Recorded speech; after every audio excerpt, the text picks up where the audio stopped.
Chapter 7. Reading Rots the Mind. Although the new folks may not have realized it, they were very decidedly on probation for the next few days. All day, small bright eyes in the long grass watched their every movement. Small ears were cocked to hear their every word. On the very first morning, Father and Uncle Analdus decided to try out the cat, whose name, they had learned, was Mr. Muldoon. He was lying on the front step in the bright sunlight, surveying his new surroundings, when Father hopped across the front lawn, only a few feet away. Mr. Muldoon merely eyed him indolently and continued to survey the landscape. Uncle Analdus then tried, and although he did not kick him in the face as he had threatened, he did run close enough to throw some dirt on him. The old cat shook it off, yawned, and went to sleep. Emboldened by this, Willie Field Mouse and several of his cousins gathered around in a semicircle, jeering and making faces. They hopped up and down and sang insultingly, "Mr. Muldoon is a raccoon, phew, phew, phew." But Mr. Muldoon just put a paw over his ear and continued to slumber. "Shucks," grunted Uncle Analdus. "He couldn't danger nobody." Father, of course, was eager to discover if the newcomers were truly gentlefolk, for he had laid great store by good manners and breeding. It was not until late afternoon, however, that an opportunity offered. The folks had gone out in the car, so Father, with a few of his friends, waited patiently beside the drive until their return.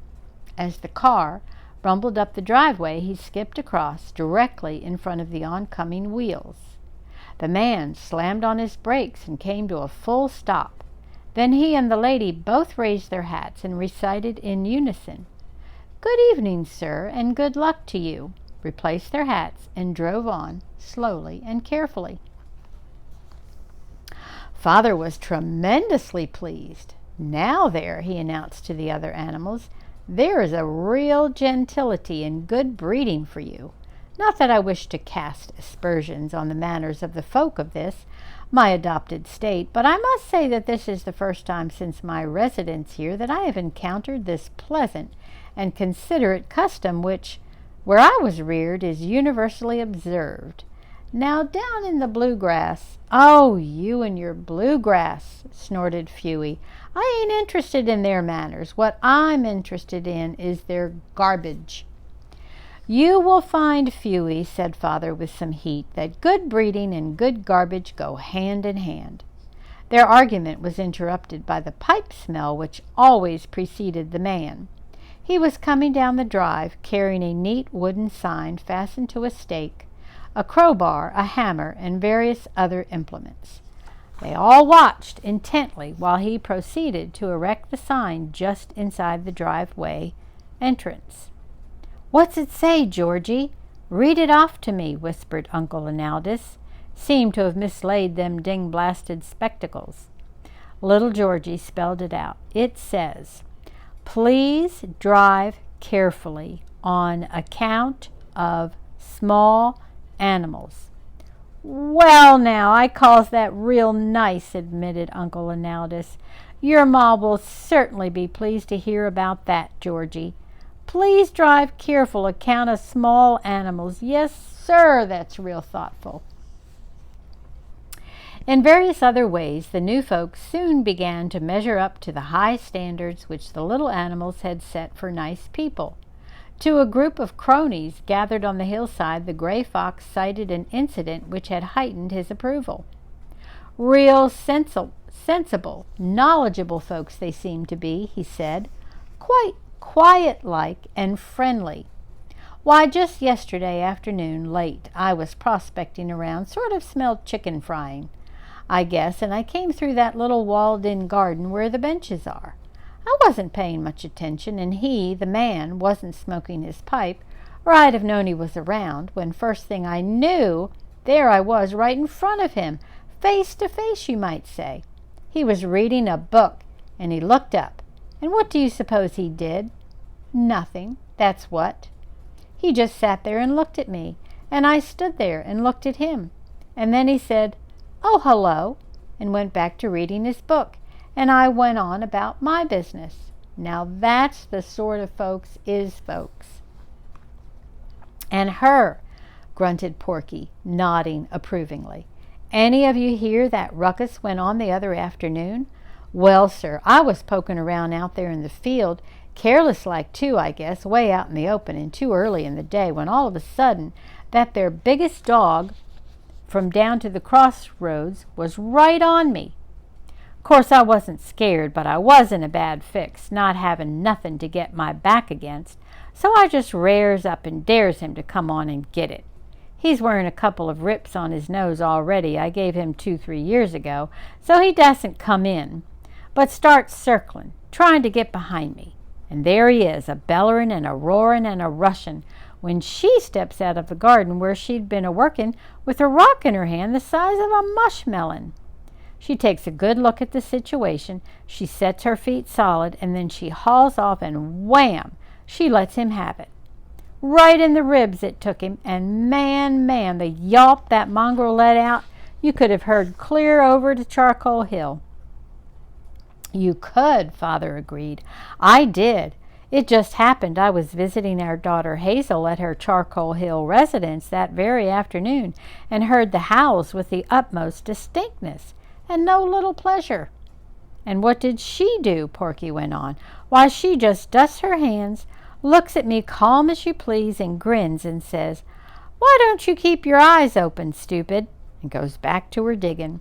Now, I ain't never lived in no bluegrass region, so I don't know nothing about aristocrats and gentilities and them things. But what I hold is this, and I dare anybody to contradict it." He pounded the earth and glared belligerently around the small circle. "I hold that anybody can heave a rock like that is a lady." Then there was the slight argument about Porky's burrow. Slight, perhaps, in the eyes of folks, but of great significance to the animals. Louis Kernstock was rebuilding the stone wall where Porky's burrow lay. When he came near the entrance, the man had said, "Let's just leave that piece of wall, Mr. Kernstock. There's a woodchuck living under there, and we really shouldn't disturb him." "Leave it!" exclaimed Louis, astonished. "Why, you can't leave that groundhog live there. He'll just ruin your garden. I was figuring on bringing up my shotgun and getting him tomorrow." "No shooting," said the man firmly. "I could set a trap for him," Louis suggested. No traps." The lady spoke just as firmly. Louis scratched his head in puzzlement. "Well, of course it's your place, and if that's the way you want it, okay," he said, "but it's going to look awful funny, that old tumble-down hunk of wall right in the middle of this new built-up one."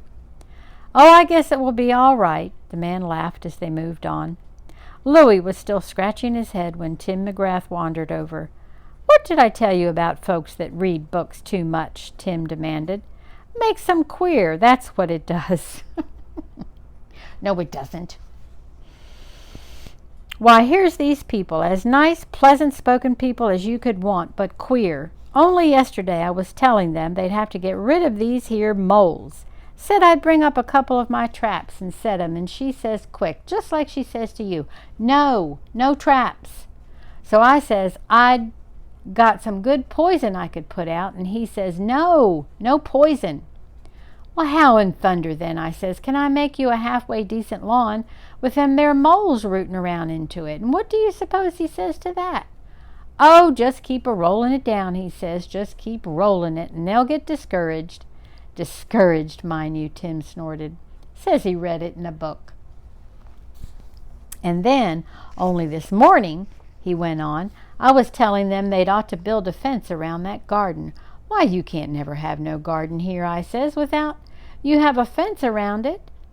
This here hill is full of animals, rabbits, groundhogs, raccoons, deer, pheasants, skunks, and all.' And what do you suppose she says to that?" "I couldn't imagine," answered Louis. "You couldn't?" said Tim.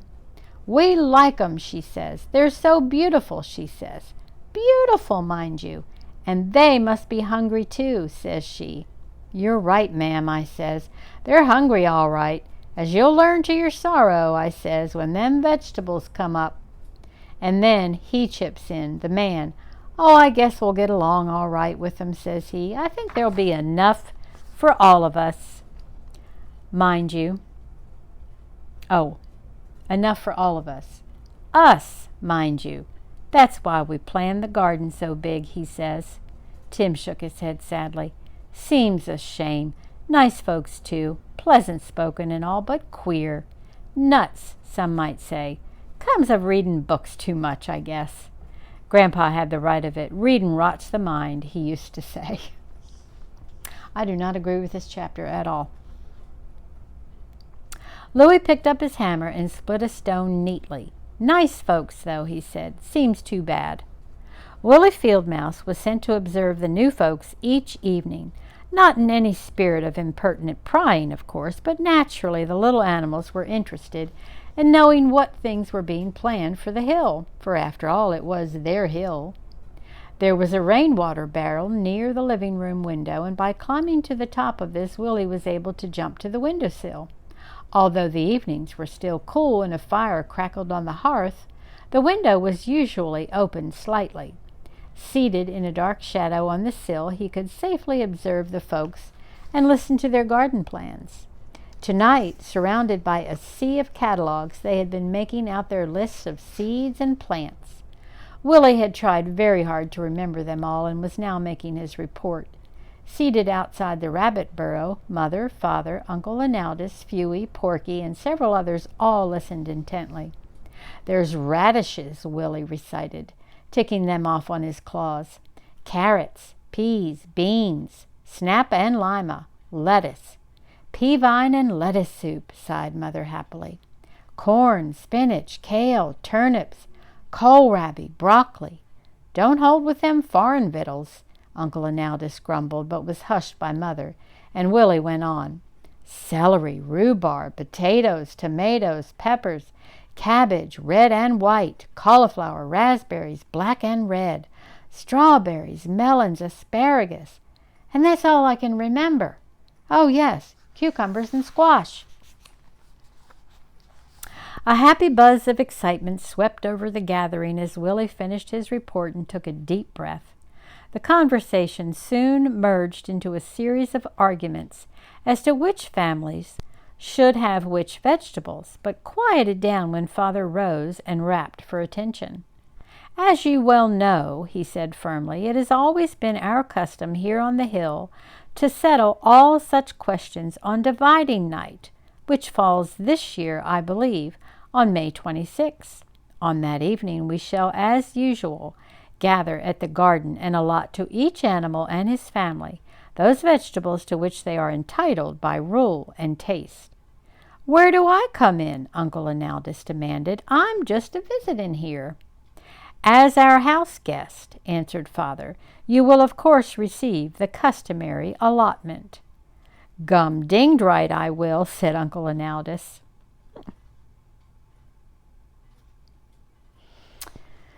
Until next time.